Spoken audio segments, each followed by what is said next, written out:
impor minyak di Pertamina menjadi turun. Goal besarnya adalah negara ini akan memperoleh keuntungan dalam bentuk neraca pembayaran kita yang sudah berpuluh-puluh tahun kita tidak bisa menyelesaikan karena problemnya impor minyak kita terlalu besar sekali. Dan itu mempengaruhi currency kita, mempengaruhi yang namanya kurs dolar kita. Karena setiap bulan Pertamina harus menyediakan, harus beli dolar di pasar dalam jumlah yang tidak kecil, besar sekali.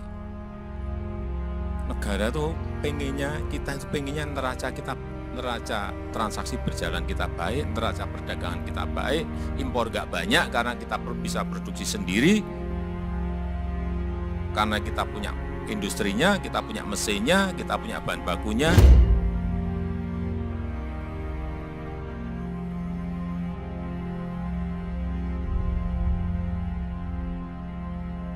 Pertamina tidak diam, Pertamina melakukan improvement. Ya, jadi kita tetap optimis bahwa aset-aset tua yang kita kelola ini dapat kita kelola dan dengan baik masih kita bisa operasikan. Tahun Oktober 2023, tambahan kapasitas dari 260.000 barel per hari akan meningkat menjadi 360.000 barel per hari. Jadi ada tambahan 100.000 barel per hari mulai Oktober 2023. Dan standar atau kualitas dari produknya pun akan meningkat dari Euro 2 ke Euro 5. Sehingga produk yang dihasilkan dari kilang Balikpapan ini akan sesuai dengan standar internasional. Nanyakan kepada Dirut Pertamina, produksinya naik atau turun? Ya, naik. Dari yang dulu waktu dikelola Chevron, agak turun-turun, sekarang sudah mulai naik dari 158 ribu barel per hari menjadi 166 ribu barel per hari. Naik. Tapi yang kita inginkan adalah sebuah peningkatan yang lipat. Tapi yang paling penting jangan sampai lifting minyak kita ini turun. Karena tugas Pertamina yang memproduksi minyak 70% Bu ya, 70% dari produksi yang ada di negara kita ini sangat memegang peran penting dalam proses meningkatkan lifting minyak nasional kita.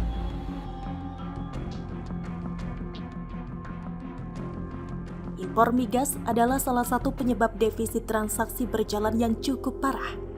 Berpuluh-puluh tahun Indonesia hanya mengandalkan kilang-kilang tua yang minim perawatan dan pengembangan. Ujung-ujungnya Indonesia tidak mampu memenuhi kebutuhan energinya sendiri yang tiap tahun selalu meningkat.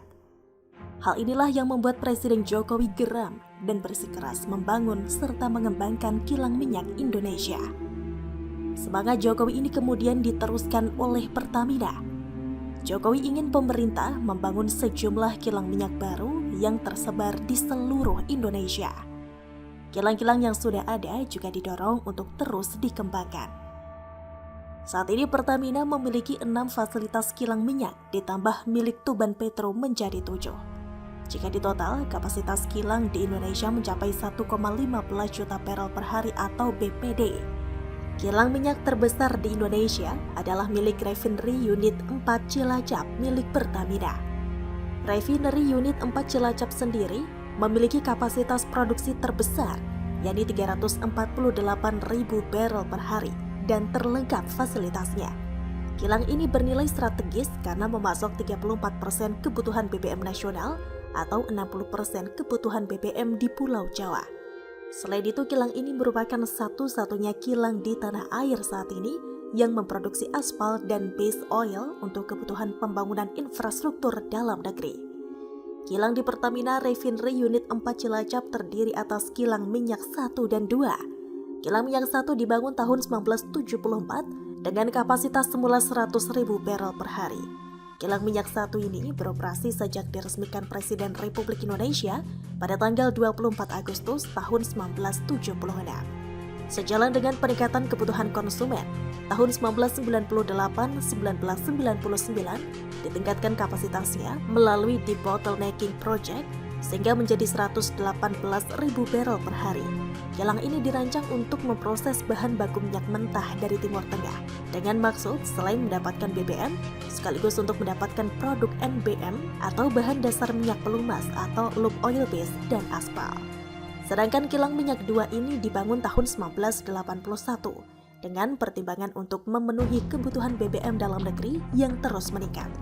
Kilang yang mulai beroperasi 4 Agustus tahun 1983 setelah diresmikan Presiden Republik Indonesia ini memiliki kapasitas awal 200.000 barel per hari. Secara basic foundation, apa yang perlu kita perkuat lagi? Jadi ada tentu dalam hal ini ada dari sisi sistem, dari sisi peralatannya maupun dari sisi orangnya. Semua kilang kita hari ini readiness-nya 100%. Siap untuk dioperasikan. Jadi operational acceptance-nya 100% untuk semua kilang. Hal inilah yang kita lakukan improvement berdasarkan resiko-resiko yang terjadi hari ini. Namun untuk merubah ini bukan hanya mengganti equipment atau materialnya saja, tapi kita bangun juga sistemnya. Kita improve juga kompetensi orang-orangnya.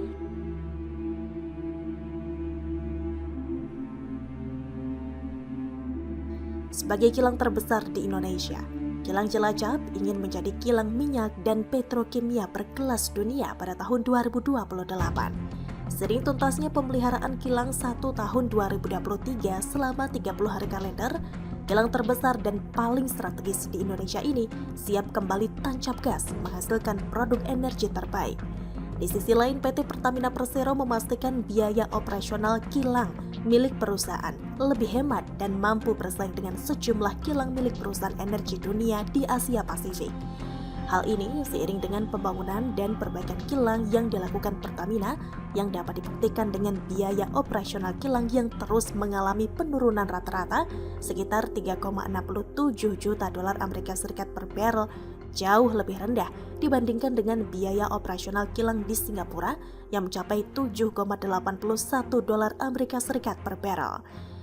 Biaya operasional kilang terendah telah dicapai 2 kilang, yakni Refinery Unit atau RU4 Cilacap, yakni 2,83 dolar Amerika Serikat per barrel, dan RU3 Pelaju, yakni 2,92 dolar Amerika Serikat per barrel.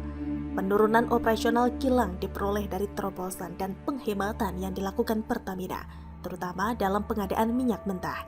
Selain itu, dengan program RDMP yang terus berjalan, kilang Pertamina juga menjadi lebih fleksibel mengolah berbagai jenis minyak mentah. Dengan penggunaan teknologi terbaru dan produktivitas yang tinggi, pelan tapi pasti, kilang Pertamina dan hasil produksinya dapat bersaing di tingkat Asia. Proyek peningkatan kapasitas dan keandalan kilang yang dapat membawa Indonesia mandiri BBM sehingga tidak perlu bergantung kepada Singapura.